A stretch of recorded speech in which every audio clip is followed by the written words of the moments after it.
પરમ પૂજ્ય મહંત સ્વામી મહારાજ નવી દિલ્હી 26 માર્ચ 2026 વિશ્વ પ્રસિદ્ધ સ્વામિનારાયણ અક્ષરધામ નવી દિલ્હીમાં નીલકંઠ વર્ણિની 108 ફૂટ ઊંચી ભવ્ય મૂર્તિનો પ્રતિષ્ઠા મહોત્સવ સંપન્ન થયો. ભગવાન સ્વામિનારાયણના બાળ તપસ્વી સ્વરૂપનું પ્રતિનિધિત્વ કરતી આ મૂર્તિ નીલકંઠ વર્ણિને એક પગ પર ગહન ધ્યાનમગ્ન અવસ્થામાં દર્શાવે છે. બાળ સ્વરૂપે 4 માસ સુધી નિર્જળ અને નિરઅન્ન રહીને પુલ્હાશ્રમમાં કરેલા તપનું આ જીવંત પ્રતિબિંબ છે. માત્ર 11 વર્ષની ઉંમરે શરૂ કરેલી સમગ્ર ભારતભરની તેમની 7 વર્ષની કલ્યાણ યાત્રાનું આ દિવ્ય પ્રતિનિધિત્વ છે.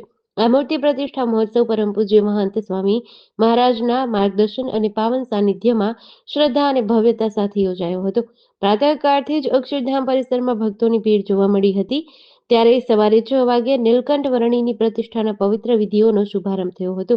આ વિધિઓ પ્રાચીન વૈદિક પરંપરાઓ અનુસાર પૂર્ણ શ્રદ્ધા અને પવિત્રતા સાથે સંપન્ન થઈ.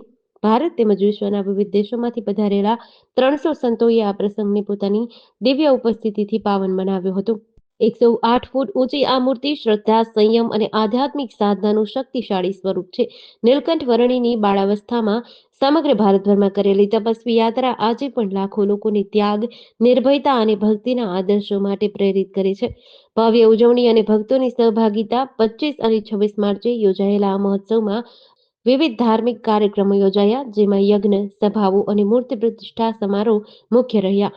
25 માર્ચે પરમ પૂજ્ય મહંત સ્વામી મહારાજની ઉપસ્થિતિમાં વૈશ્વિક શાંતિ યજ્ઞ યોજાયો, જેમાં હજારો ભક્તોએ લાભ લીધો હતો. 26 માર્ચે મુખ્ય પ્રતિષ્ઠા વિધિ સંપન્ન થઈ, જેમાં મહંત સ્વામી મહારાજ દ્વારા 108 ફૂટની ઊંચાઈએ વૈદિક વિધિ કરાવવામાં આવી હતી. જીડીસી ન્યૂઝ સાથે ચિંતન વાગડિયા, બરવાડા.